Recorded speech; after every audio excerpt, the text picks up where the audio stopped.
ಮೈಸೂರು ಧರ್ಮ ಪ್ರಾಂತ್ಯ ಕ್ರೈಸ್ತ ಜನರ ಅಭಿವೃದ್ಧಿ ಸಂಘದ ವತಿಯಿಂದ ನಿನ್ನೆ ಮೈಸೂರು ರೋಮನ್ ಕ್ಯಾಥೋಲಿಕ್ ಧರ್ಮ ಕ್ಷೇತ್ರದ ಆಡಳಿತ ಕಚೇರಿ ಸನ್ಮಾರ್ಗಿ ಬಿಷಪ್ ಹೌಸ್ನಲ್ಲಿ ಒಂದು ಆಡಿಯೋ ವಿಚಾರಕ್ಕೆ ಸಂಬಂಧಪಟ್ಟಂತೆ ಸಮುದಾಯದ ಕೆಲವು ಜನರು ಆಡಳಿತ ಅಧಿಕಾರಿ ಬಿಷಪ್ ಬರ್ನಾರ್ಡ್ ಮೋರೆಸ್ ಅವರ ಮುಂದೆ ಮಾಡಿರುವಂತಹ ದಾಂಧಲೆ ಹಾಗೂ ಗೂಂಡಾಗಿರಿಯನ್ನ ನೋಡಿ ಈ ವಿಚಾರವನ್ನ ಖಂಡಿಸಿ ಇವತ್ತು ಪತ್ರಿಕಾಗೋಷ್ಠಿಯನ್ನು ನಡೆಸಲಾಯಿತು.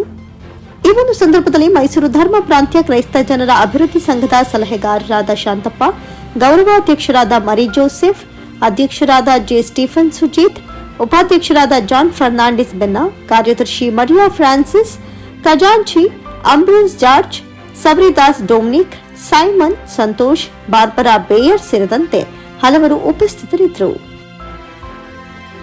ನಿರಂತರ ಸುದ್ದಿ ಸಮಾಚಾರಗಳಿಗಾಗಿ ನೋಡ್ತಾ ಇರಿ ಮೈಸೂರು ನ್ಯೂಸ್ 21.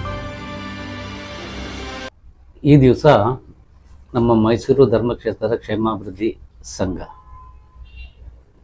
ಯಾಕೆ ನಾವು ಕರೆದಿದ್ದೇವೆ ಅಂತ ಹೇಳಿದ್ರೆ, ಈ ಹಿಂದೆ ಮೂರ್ನಾಲ್ಕು ವರ್ಷಗಳ ಹಿಂದಿನಿಂದ ನಮ್ಮ ಮೈಸೂರು ಧರ್ಮಕ್ಷೇತ್ರ ವಿಶ್ವಾದ್ಯಂತ ಕೇಳ್ತಾ ಬಂದಿದೆ. ಇದ್ರ ಬಗ್ಗೆ ಏನು ಇದ್ರ ಬಗ್ಗೆ ಕೇಳ್ತಾ ಇದ್ದಾರೆ ಅಂದರೆ, ಕೆಲವು ಗುರುಗಳು, ಧರ್ಮಕ್ಷೇತ್ರದ ಕೆಲವು ಗುರುಗಳು ಧರ್ಮಾಧ್ಯಕ್ಷರಾದಂಥ ಪರಮ ಪೂಜ್ಯ ಕೆ ವಿಲಿಯಮರ ಮೇಲೆ ಕೆಲವು ಆರೋಪಗಳನ್ನು ಮಾಡ್ತಾ ಬಂದಿದ್ದರು.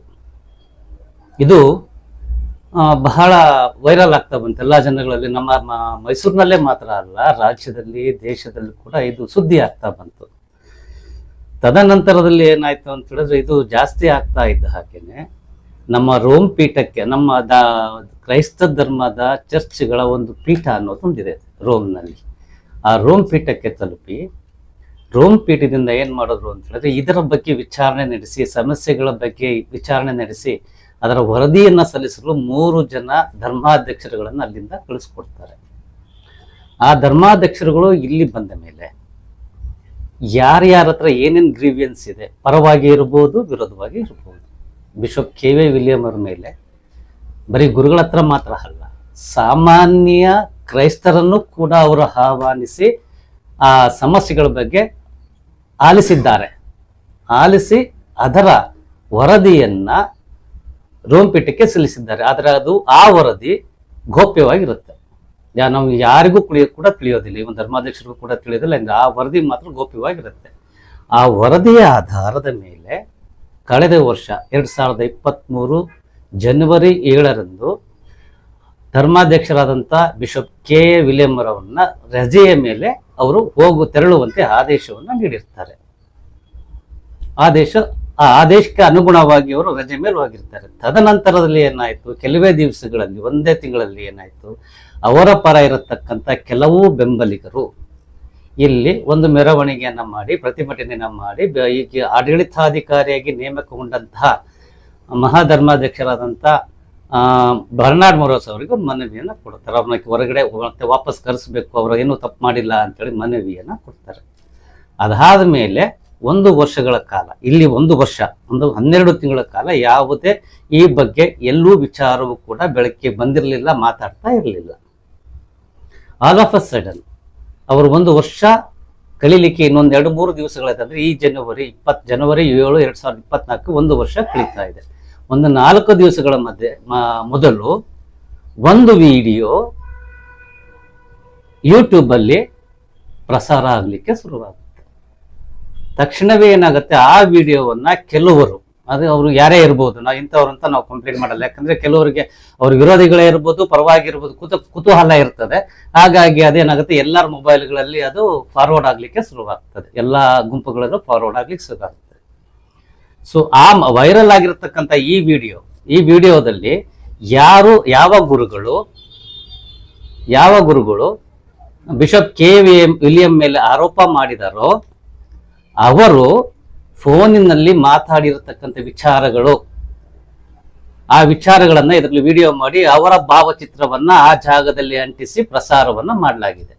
ಆ ವಿಡಿಯೋ ಅಧಿಕೃತವಾಗಿ ನಮ್ಮದೇ ಅಂತ ಹೇಳಿಕೊಳ್ಳುವುದು ಯಾವುದಿಲ್ಲ, ಅನಾನಿಮಸ್ ವಿಡಿಯೋ. ಅದು ಅನಾನಿಮಸ್ ವಿಡಿಯೋ, ಯಾರು ನಾವು ಮಾಡಿದ್ದೇವೆ ಅಥವಾ ಇಂಥವರೇ ಮಾಡಿದ್ದಾರೆ ಅನ್ನೋದೇನೂ ಇಲ್ಲ. ಸೊ ಹಾಗಾಗಿ ಏನಾಗಿದೆ, ನಿನ್ನೆಯ ದಿವಸ ಅವರ ಬೆಂಬಲಿಗರು ಧರ್ಮಾಧ್ಯಕ್ಷರ ಮನೆಗೆ ತೆರಳಿ ತಿರುಗಿ ಅವರಿಗೆ ತಮ್ಮ ಪ್ರತಿಭಟನೆಯನ್ನ ಮಾಡಿದ್ದಾರೆ. ಇಂಥ ಗುರುಗಳು ಈಗ ಅವರ ಹೆಸರುಗಳನ್ನು ನಾವು ಅದರಲ್ಲಿ ಮೆನ್ಷನ್ ಮಾಡಿರೋದ್ರಿಂದ ಅವ್ರಿಗೆ ನೀವು ಕ್ರಮವನ್ನ ತೆಗೆದುಕೊಳ್ಳಿ, ಇಲ್ಲದೆ ಹೋದ್ರೆ ನಾವು ಧರಣಿಯನ್ನ ಮಾಡ್ತೀವಿ ಅಂತ ನಿನ್ನೆ ಅವರು ಪ್ರೆಸ್ ಮೀಟ್ ಅನ್ನ ಮಾಡಿದ್ದಾರೆ, ಅಂದ್ರೆ ಪತ್ರಿಕಾಗೋಷ್ಠಿಯನ್ನು ಮಾಡಿದ್ದಾರೆ. ಅದರ ಪರಿಣಾಮ ಇವತ್ತು ಎಲ್ಲಾ ಪತ್ರಿಕೆಗಳಲ್ಲಿ ಬಿಷಪ್ ರಕ್ಷಣೆಗೆ ಒತ್ತಾಯ, ಮಾತಿನ ಚಕಮಕಿ ಎಷ್ಟ್ ಅಂತ ಹೇಳಿ ಇವತ್ತೆಲ್ಲ ಪತ್ರಿಕೆಗಳಲ್ಲೂ ಕೂಡ ಎಲ್ಲ ಮಾಧ್ಯಮಗಳಲ್ಲೂ ಕೂಡ ಬಂದಿದೆ. ಇದನ್ನ ಗಮನಿಸಿದಂತ ನಾವು ಕೆಲವೊಂದು ವಿಚಾರಗಳು ನಾವು ಜನಗಳಿಗೆ ಹಂಚಿಕೊಳ್ಕೋಬೇಕು, ನಮಗೆ ತಿಳಿದಂತ ವಿಚಾರಗಳನ್ನ ಜನಗಳಿಗೆ ಹಂಚಿಕೊಳ್ಬೇಕು ಅನ್ನೋ ಉದ್ದೇಶದಿಂದ ಇವತ್ತು ಪತ್ರಿಕೆ ಗೋಷ್ಠಿಯನ್ನು ಕರೆದಿದ್ದೇವೆ. ಸರಿ, ಅವರು ಮಾಡಿರ್ತಕ್ಕಂಥ ವಿಡಿಯೋ ಏನಿದೆ, ಏನಂತ ವಿಡಿಯೋ ಮಾಡಿದ್ದಾರೆ ಅವರು? Conspiracy to kill bishop K Anthony William. ನೇರವಾಗಿ ಅದನ್ನ ಬಿಷಪ್ನನ್ನ ಹತ್ಯೆ ಮಾಡಲು ಮಾಡಿರ್ತಕ್ಕಂಥ ಏನು ಸಂಚು ಅಂತ ಹೇಳಿ ಸ್ಪಷ್ಟವಾಗಿ ಅದರಲ್ಲಿ ಗೊತ್ತಾಗ್ತದೆ. ಆದ್ರೆ ಯಾರ ಹೆಸರು ಇಲ್ಲ, ನಾವು ಮಾಡಿದ್ದೇವೆ ವಿಡಿಯೋ ಅಥವಾ ನಮ್ಮಿಂದ ಆಗಿದೆ, ನಾವು ಅದನ್ನು ಕಂಡುಹಿಡಿದಿದ್ದೇವೆ, ಯಾವುದೇ ಹೆಸರು ಇಲ್ಲ. ಹಾಗಾಗಿ ಇದರ ಬಗ್ಗೆ ಪರಿಶೀಲನೆ ಮಾಡಬೇಕಾಗ್ತದೆ. ಮಾಡಿರೋ ಆಡಿಯೋ ರಿಲೀಸ್ ಆಗಿದೆ, ಅವರು ಆಡಿಯೋದ ಪಕ್ಕದಲ್ಲಿ ಅವ್ರ ಭಾವಚಿತ್ರವನ್ನ ಹಾಕ್ತಾ ಇದ್ದಾರಷ್ಟೇ, ನೇರವಾಗಿ ವಿಡಿಯೋ ಇಲ್ಲ. ಅದು ಪಿಕ್ಚರ್ಸ್ ಹಾಕಿದ್ದಾರೆ, ಪಿಕ್ಚರ್ ಅನ್ನ ಎಡಿಟ್ ಮಾಡಿ ಹಾಕಿದ್ದಾರೆ. ಇದು ಯಾರು ಮಾಡಿರ್ಬೋದು? ಆ ನಂತರ ನಾವು ಈಗ ನಮ್ಮಲ್ಲಿ ಆ ಪ್ರಶ್ನೆ ಇದೆ. ಎರಡನೆಯದಾಗಿ ಏನು ಅಂತ ಹೇಳಿದ್ರೆ, ಇವತ್ತು ಚಲನಚಿತ್ರಗಳಲ್ಲಿ ಏನಂತಾರೆ,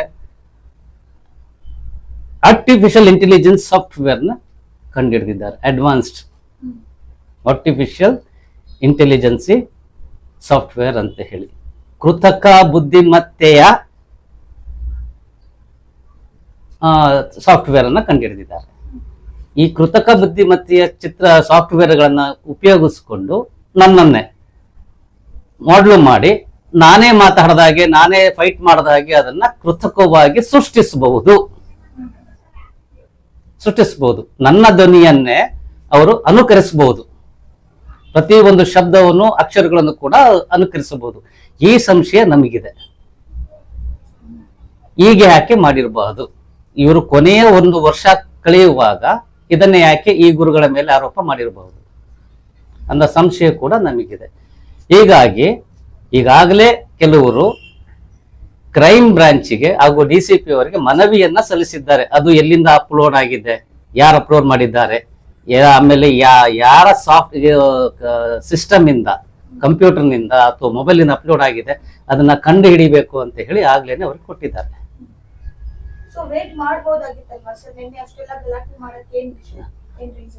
ಈಗಾಗಲೇ ಈ ಎರಡನ್ನ ನಾವು ತಾಳೆ ಹಾಕೋದಾದ್ರೆ ಸಡನ್ ಆಗಿ ಎಲ್ಲರಿಗೂ ಈ ವಿಚಾರವಾಗಿ ಟೆಕ್ನಾಲಜಿ ಬಗ್ಗೆ ಎಲ್ಲ 100ಕ್ಕೆ 90ರಷ್ಟು ಬಹಳಷ್ಟು ಜನಗಳಿಗೆ ಟೆಕ್ನಾಲಜಿಗಳಿಗೆ ಇಗ್ನೋರೆನ್ಸ್ ಇದೆ, ಅಂದ್ರೆ ತಿಳುವಳಿಕೆ ಇಲ್ಲ. ಅದನ್ನ ಕೇಳಿದ ತಕ್ಷಣ ಇವ್ರು ಮಾತಾಡಿದ್ದಾರೆ, ಸೊ ಇವ್ರು ಮಾಡಿದ್ದಾರೆ ಅನ್ನೋ ನಂಬಿಕೆ ಹುಟ್ಟಿಸುವ ರೀತಿಯಲ್ಲಿ ಆಗಿದೆ. ಅದು ಮಾಡಿರಬಹುದು, ಮಾಡಿಸಿರಬಹುದು, ಎರಡೂ ಇದೆ. ಮಾಡಿರಬಹುದು, ಮಾಡಿಸಿರಬಹುದು. ಇವತ್ತಿನ ದಿವಸ ಅದಕ್ಕೆ ಯಾವ ಲಿಮಿಟು ಇಲ್ಲ. ನನಗೆ ಬೇಕು ಅಂದಾಗ ನಾನು ಅವ್ರ ರಾತ್ರಿ ಕೇಳಿದಾಗ ಅವ್ರಕ್ಕೆ ಸಹಾಯ ಮಾಡೇ ಮಾಡ್ತಾರೆ, ಹಣದ ಅಂಶವನ್ನು ಹೊಡೆದಾಗ. ಮಾಡಿರ್ಬೋದು, ಮಾಡಿಸಿರ್ಬೋದು. ಹೀಗಾಗಿ ನಾವು ಸಸ್ಪೆಕ್ಟ್ ಮಾಡೋದು ಕೂಡ ನಮಗೆ ಯಾವಾಗ ನಮಗೆ ಅದು ಎಲ್ಲಿಂದ ಅಪ್ಲೋಡ್ ಆಗಿದೆ, ಯಾರು ಅಪ್ಲೋಡ್ ಆಗಿದೆ ಅಂತ ಬಂದಾಗ ಕೂಡ ನಾವು ಅದನ್ನ ಸಸ್ಪೆಕ್ಟ್ ಮಾಡ್ಬೋದು. ಮೈಸೂರಿನಿಂದ ಅಪ್ಲೋಡ್ ಆಗಿದೆಯಾ, ಯಾರು ಇಂಥ ಸಿಸ್ಟಮ್ ಇಂದ ಅಪ್ಲೋಡ್ ಆಗಿದೆ, ಅಲ್ಲಿ ತನಕ ನಾವು ಸಸ್ಪೆಕ್ಟ್ ಮಾಡೋದು ಕಷ್ಟ. ಅಥವಾ ದುಡ್ಡು ಕೊಟ್ಟು ಬೇರೆ ಕಡೆಯಿಂದ ಮಾಡಿಸಿರ್ಬೋದು, ಬೇರೆ ದೇಶದಿಂದನೂ ಮಾಡಿಸಿರ್ಬೋದು, ಬೇರೆ ರಾಜ್ಯಗಳಿಂದನೂ ಮಾಡಿಸಿರ್ಬೋದು. ಇವೆಲ್ಲೂ ಕೂಡ ನಮಗೆ ಸಸ್ಪೆಕ್ಷನ್ ಇದೆ. ಹಾಗಾಗಿದ್ದ ಪಕ್ಷದಲ್ಲಿ ಈ ಗುರುಗಳು, ಈ ತಪ್ಪಿತಸ್ಥ ಗುರುಗಳು ಇವ್ರು ಏನ್ ಮಾಡಿರ್ತಾರೆ, ಇವ್ರನ್ನ ತಪ್ಪಿತಸ್ಥ ಗುರುಗಳು ಇವರ ಮೇಲೆ ಕ್ರಮವನ್ನ ತೆಗೆದುಕೊಳ್ಳಿ ಅಂತ ಹೇಳಿದ್ದಾರೆ. ತಕ್ಷಣಕ್ಕೆ ಇದು ತೆಗೆದುಕೊಳ್ಳತಕ್ಕಂಥ ವಿಚಾರವೂ ಅಲ್ಲ, ಚಿಂತನೆ ಆಗ್ಬೇಕು. ನಮ್ಮಲ್ಲಿ ಕನ್ನಡದಲ್ಲಿ ಒಂದು ಗೀತೆ ಇದೆ, ನೋಡಿದ್ದು ಸುಳ್ಳಾಗಬಹುದು, ಕೇಳಿದ್ದು ಸುಳ್ಳಾಗಬಹುದು, ನಿಧಾನಿಸಿ ಯೋಚಿಸಿದಾಗ ನಿಜವೂ ತಿಳಿಬಹುದು. ಆದ್ರೆ ಇಲ್ಲಿ ಏನಾಗ್ತಾ ಇದೆ ಅಂತ ಹೇಳಿದ್ರೆ, ನೋಡಿದ್ದು ಸುಳ್ಳಾಗಿದ್ದು ನಾವು ವಿಡಿಯೋ ನೋಡಿದೀವಿ, ಈಗ ಕೇಳಿದ್ದು ಸುಳ್ಳಾಗಬಹುದು, ಕೇಳಿದೀವಿ ಈಗ. ಆದ್ರೆ ವಿಚಾರಣೆ ನಡಿಬೇಕು, ಇದರ ಬಗ್ಗೆ ತಾಂತ್ರಿಕವಾಗಿ ವಿಚಾರಣೆ ನಡಿಬೇಕು, ಸುಮ್ಮನೆ ಅಲ್ಲ. ಅವರ ಧ್ವನಿ ನಿಜವಾಗ್ಲೂ ಇದಕ್ಕೆ ಮ್ಯಾಚ್ ಆಗಿದೆಯಾ, ಅವ್ರು ಮಾತಾಡಿದ್ದಾರಾ ಅನ್ನೋದಾಗಿ. ಕೊನೆಗೆ ಇನ್ನೊಂದು ಕೂಡ ಡೆಪ್ಟಿ ಕಮಿಷನರ್ ಆಫ್ ಪೊಲೀಸ್ ಹೇಳಿದ್ರು, ಹಾಗೇನಾದರೂ ಆಗಿದ್ದಲ್ಲಿ ಯಾರು ವಿಡಿಯೋ ತೋರಿಸಿದ್ರೆ ಅವ್ರ ಮೇಲೆ ಕ್ರಿಮಿನಲ್ ಕೇಸ್ ಬೀಳ್ತದೆ. ಯಾಕಂತ ಹೇಳಿದ್ರೆ ಫೋನ್ ಕದ್ದಾಲಿಕೆ, ಟ್ಯಾಪ್ ಮಾಡೋದಿದೆಯಲ್ಲ, ಅದು ಸಿವಿಯರ್ ಕ್ರೈಮ್ ಅಂತ ಅವರು ಹೇಳಿದ್ದಾರೆ. ಹೀಗಾಗಿ ಕೂಡ ನಮಗೆ ಅದರ ಬಗ್ಗೆನೂ ಕೂಡ ಈಗಾಗಲೇ ಪೊಲೀಸ್ನವರಿಗೆ ನಾವು ಒಂದು ನಮ್ಮ ಈ ಸಮಸ್ಯೆಯನ್ನ ಮನವಿಯನ್ನ ಸಲ್ಲಿಸಲಿದ್ದೇವೆ. ಈ ಸಂಜೆ ನಾವು ಅವರಿಗೆ ಮನವಿಯನ್ನ ಸಲ್ಲಿಸಿ ನಮಗೆ ಪರಿಶೀಲನೆ ಮಾಡಿ ವರದಿ ನೀಡುವಂತೆ ಅವ್ರನ್ನ ಮತ್ತೊಮ್ಮೆ ನಾವು ಕೇಳ್ಕೊಳ್ತಾ ಇದ್ದೇವೆ.